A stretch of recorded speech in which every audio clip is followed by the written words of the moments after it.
What if the worst mistake of your life turned out to be the best thing that ever happened?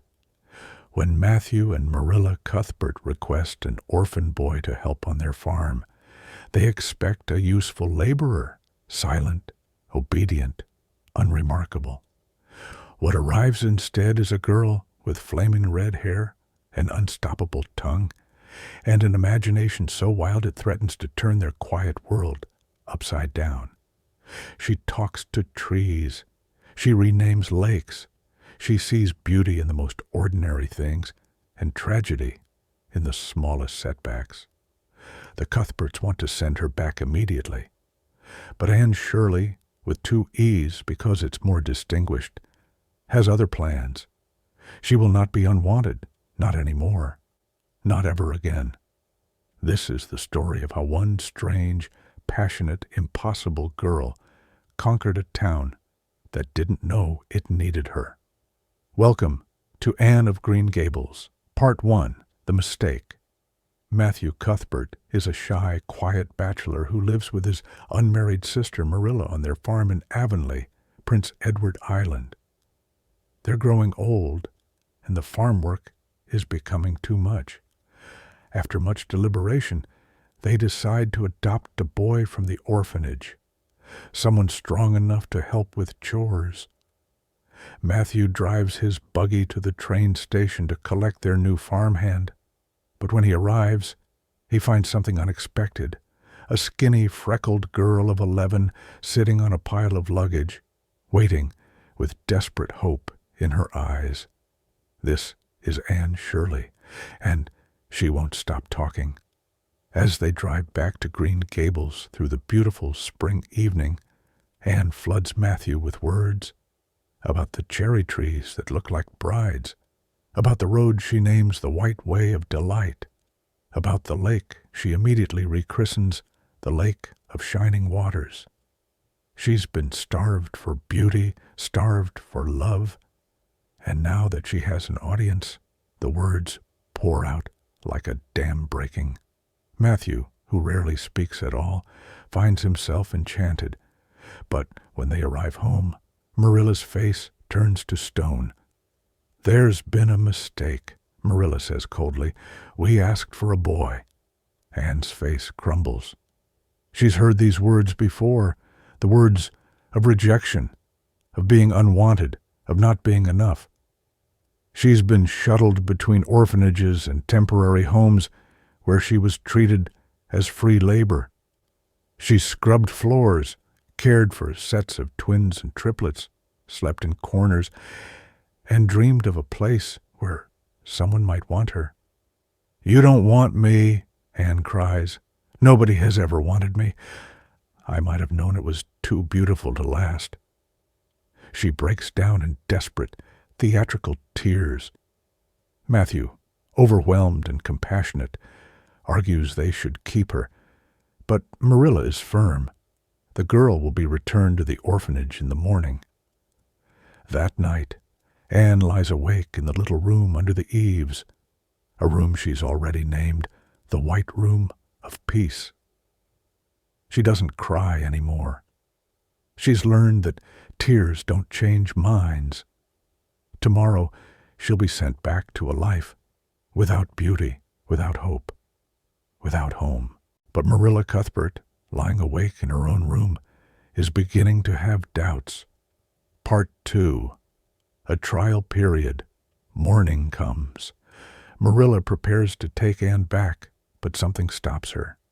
Perhaps it's Matthew's quiet pleading.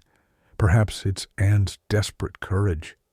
Perhaps it's seeing a reflection of her own lonely childhood in this strange girl's eyes. Marilla makes a decision. Anne can stay, but only on trial. She must prove herself useful, obedient, and normal. No more wild imaginings, no more ridiculous dramatics, and absolutely no more talking to inanimate objects. Anne agrees to everything. She would agree to anything for a chance at home. At first, she tries desperately to be what Marilla wants, quiet, practical, sensible. But Anne cannot be quiet for long. Her imagination is too powerful. her feelings too intense. When she's asked to do a simple task, she invents elaborate backstories. When she sees a geranium, she has to name it Bonnie. When she looks in the mirror, she despairs over her red hair and freckles with such passion that Marilla doesn't know whether to scold her or laugh. Slowly, despite herself, Marilla begins to soften. She sees that Anne isn't just dramatic. She's deeply feeling. She's not just talkative. She's lonely and desperate for connection. And beneath all the fantasy, there's a work ethic and determination that Marilla respects. Anne begins attending school in Avonlea. This is where she meets Diana Barry, a girl who will become her bosom friend, a relationship Anne has dreamed of her entire life. They swear eternal devotion in the garden, making theatrical vows that make Marilla roll her eyes. But Anne also makes an enemy. Gilbert Blythe, the handsome, popular boy, who makes the fatal mistake of teasing her about her red hair, calling it carrots. In front of the entire class, Anne smashes her slate over his head. She vows never to speak to him again, ever, even if it takes her whole life. The vendetta has begun. Part 3. Disasters and Triumphs. Anne's imagination, while beautiful, has a dangerous side. She cannot tell when to stop. Her intensity leads to a series of catastrophes that would destroy anyone else. But somehow, Anne survives them all. She accidentally gets Diana drunk by giving her what she thinks is raspberry cordial, but is actually currant wine. Diana's mother forbids the girls from seeing each other, declaring Anne a bad influence. Anne is devastated. Losing Diana feels like losing a limb. But when Diana's little sister, Minnie May, develops croup in the middle of the night and begins choking to death, Diana runs to Green Gables for help. Anne, who once cared for multiple babies in her foster homes, knows exactly what to do. She stays up all night administering medicine and keeping the child alive until the doctor arrives. Anne saves Minnie May's life. Diana's mother forgives her. The friendship is restored. Then comes the hair dye incident. A peddler convinces Anne that his dye will turn her hated red hair a beautiful raven black. Instead, it turns her hair an awful shade of green. Marilla has to cut it all off. Anne spends months wearing her shame, her short hair a constant reminder of her vanity. But perhaps the most dangerous incident involves a dare. The older girls challenge Anne to walk along the ridgepole of a roof. Anne, desperate to prove her bravery and imagination, accepts. She makes it halfway before losing her balance and falling, spraining her ankle badly.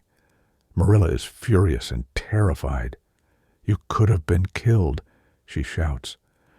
For the first time, Anne realizes that Marilla's anger comes from fear of losing her. It's the first time Anne understands that she's not just being tolerated, she's being loved. Slowly, painfully, Anne learns the difference between imagination and recklessness, between dreams and delusions. She begins to channel her passion into her studies, becoming one of the top students in her class. But Gilbert Blythe is also at the top. Their academic rivalry becomes legendary. He tries to apologize, tries to be her friend, but Anne's pride won't allow it. She cannot forgive the boy who mocked her most vulnerable place. Part 4. Growing up years pass. Anne grows from a skinny, awkward child into a young woman. Her red hair darkens to auburn. She finally makes peace with it. Her freckles fade. But more importantly, her character deepens. She becomes beloved in Avonlea. The people who once saw her as strange now see her as special. Her dramatic nature, once mocked, now entertains. Her imagination, once considered dangerous, now inspires. She teaches Sunday school, helps her neighbors, and brings joy wherever she goes. But ambition burns in Anne. She wants more than Avonlea can offer. She wants education, achievement, purpose.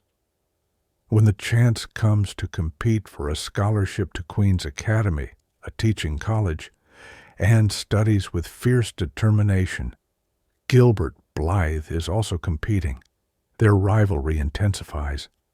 They're the two best students, and everyone knows only one can win the highest scholarship, the Avery Scholarship, which includes a university education. The exams are brutal. Anne pours everything she has into them, her future hanging in the balance. When the results are posted, she's trembling with fear and hope. She's won. Anne Shirley, the unwanted orphan, has won the highest honors. But there's a complication. Gilbert has also won a scholarship, just not the Avery. He congratulates her genuinely, extends his hand in friendship. Anne, after 5 years of vendetta, finally realizes how petty her grudge has been. She shakes his hand. The feud is over. Anne leaves for Queen's Academy, her heart full of dreams. She excels there, as she knew she would, preparing to become a teacher. She imagines her future, university, a career, independence, adventure. The world is opening before her. But then, tragedy strikes. Part 5, Sacrifice. Matthew has a heart attack and dies suddenly. The man who first saw Anne at the station, who loved her before anyone else did, who believed in her imagination when others saw only strangeness, is gone. Anne rushes home to find Marilla devastated and nearly blind. The farm is in financial trouble. Marilla will have to sell Green Gables and move away. Anne realizes with terrible clarity what she must do. She gives up her scholarship. She gives up university. She gives up all her dreams of adventure and achievement. Instead, she takes a teaching position in Avonlea so she can stay close to Marilla and help save Green Gables. It's the most mature thing Anne has ever done, choosing duty over desire, love over ambition, home over dreams.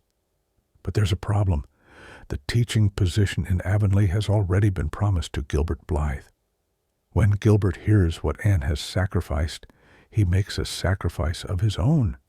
He gives her the Avonlea position and takes a job at a school farther away. Anne is overwhelmed by his kindness.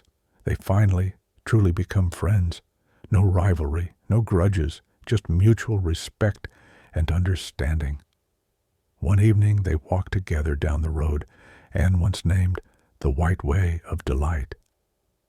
Gilbert suggests that giving up her scholarship wasn't really giving up her dreams. It was discovering what her real dreams were all along. I think, Anne says, looking at the familiar beauty of Avonlea, that I've learned what really matters. Not the grand adventures I imagined, but the quiet joy of being exactly where I'm meant to be.